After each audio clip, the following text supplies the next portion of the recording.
which killed 10 persons and left many injured. Sokoto State Government has confirmed the incident, which happened in Silame local government area in the early hours of Wednesday. Chairman of the local council, Abubakar Rana, said the incident occurred at about 6 a.m. when 2 military fighter jets erroneously dropped bomb in the village. Governor of Sokoto State, Ahmed Aliyu, in company of the APC leader in the state, Aliyu Wamako, and the Minister of Labour and Employment, Muhammad Odingyadi, defied the difficult terrain of the village and joined other villagers for funeral prayers for the deceased. Governor Aliyu, while condoling the community, described the incident as unfortunate. He said the military jets were on their mission to destroy criminals, armed groups terrorizing the state, and mistakenly bombed innocent people of the community. The government and relevant agencies, I think, have to sit down to conduct a thorough investigation on the incident so that we can prevent at least the future occurrence of such. We came with about 10 sacks of food items, including rice, 100 sacks of food items, which include rice, maize, and millet, and the donation of 10 million naira for the 20 million naira for the. In a swift reaction, the Nigerian Air Force says it will launch a thorough investigation into the raining of airstrikes on the 2 villages, which claimed the lives of about 10 civilians and left many others injured.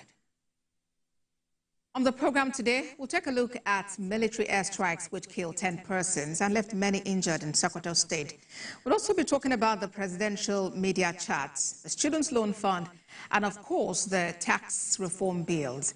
Member representing Yewa North and Imekwa from Federal Constituency, the House of Representatives, Boye Gaisiaka, joins me now via Zoom from Ogun State. Thank you so much for joining us on the program today.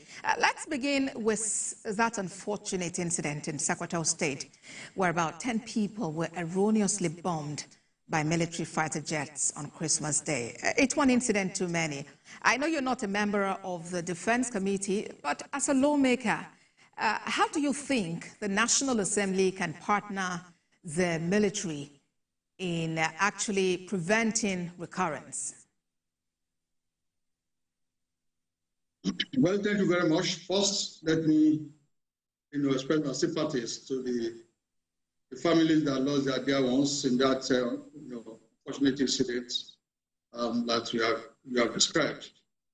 Well, I think basically the National Assembly, what we need to do now is to know precisely what is the cause of this.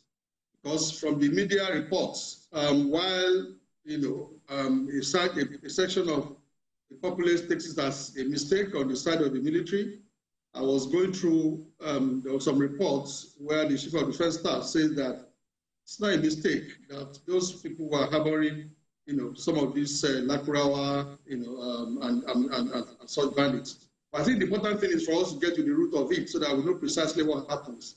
A life lost that is not supposed to be lost is too many, not talking about 10. But of course, if it's all in the process of ensuring that 200 million Nigerians are safe, I mean, we will not have a choice. So I think that what the National Assembly can do here, particularly through the Defense Committee or other committees, relevant committees, is to join in getting to the root of this so that we know precisely what really happened before we begin to apportion blame. Because I think that is important. But be that as it may, it's not for now. We cannot do anything but just to commiserate with the loss of those souls that died during that during that exercise. While we wait for a very detailed, sincere, and open investigations done, so that we know precisely what happened, so that culprits where they are can be brought to books, and such mistakes are not made in any part of the country any longer. Because, like you said, this has happened quite too often in our nation.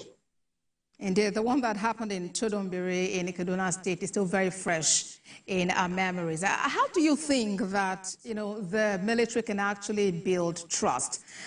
Because when incidents like this happen, naturally, it probably should be considered as an error, But when you begin to hear a section of the people begin to think that it was intentionally done, how do you bring yourself to reason that way, that the military created to defend the people are doing this? So how do we build trust to ensure that the people can actually truly believe in the ability of the military to protect and defend them?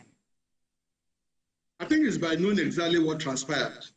If at the end of the day, like the chief of the Defense Staff was trying to claim during his visit, I think yesterday, to the site, that really those people were harboring, that was the point he was trying to make, and that no one should do that.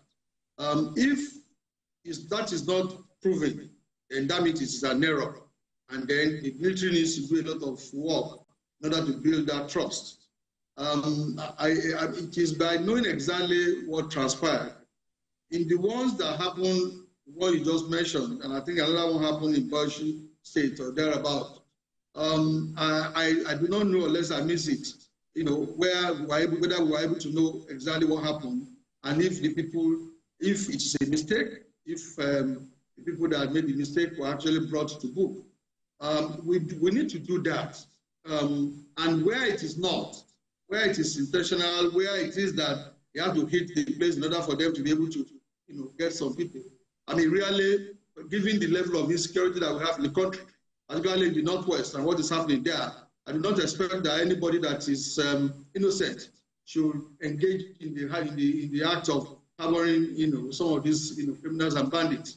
So I do not want to get involved, and of course, no one should get involved in that argument until we're able to know precisely what happened. So to answer your question, in order for us to be able to build trust, it's for us to be able to get to the root of this sincerely. I mean, and I'm using that word, very decisively, to be able to do a very, sincere work. Even the military, echelon and the security apparatus must also know that, they are at risk of not being trusted if we're not able to get to the root of this and know exactly what happened. So in my view, it's just for us to be sincere about the result and take appropriate steps so that we do not have this kind of occurrence. Yes, the military must be bold. Yes, they must be adventurous. Yes, they must, get rid of these criminals around us. But no life that is not worth to be lost will be lost in the process.